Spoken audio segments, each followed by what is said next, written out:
আমরা যারা হাওড়ায় থাকি তারা কিন্তু সারা বছর অপেক্ষা করে থাকি হাওড়া উৎসবের জন্য।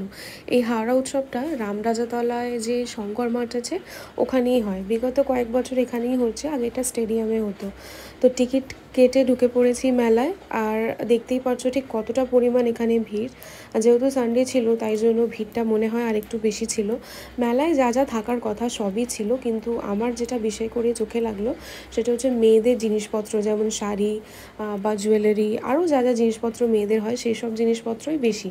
আর মেলাতে তো জানোই তুলনামূলক দাম একটুখানি বেশিই হয়। তো আমি মেলা থেকে কিনেছি ইলেকট্রিক ম্যাসাজারটা, যেটা আমার খুবই ভালো লেগেছে, আর কিনেছি মিনি ফ্যানটা। আপাতত এই দুটো জিনিসই মেলা থেকে কিনেছি, আর আমি সেরকম কিছুই কিনিনি।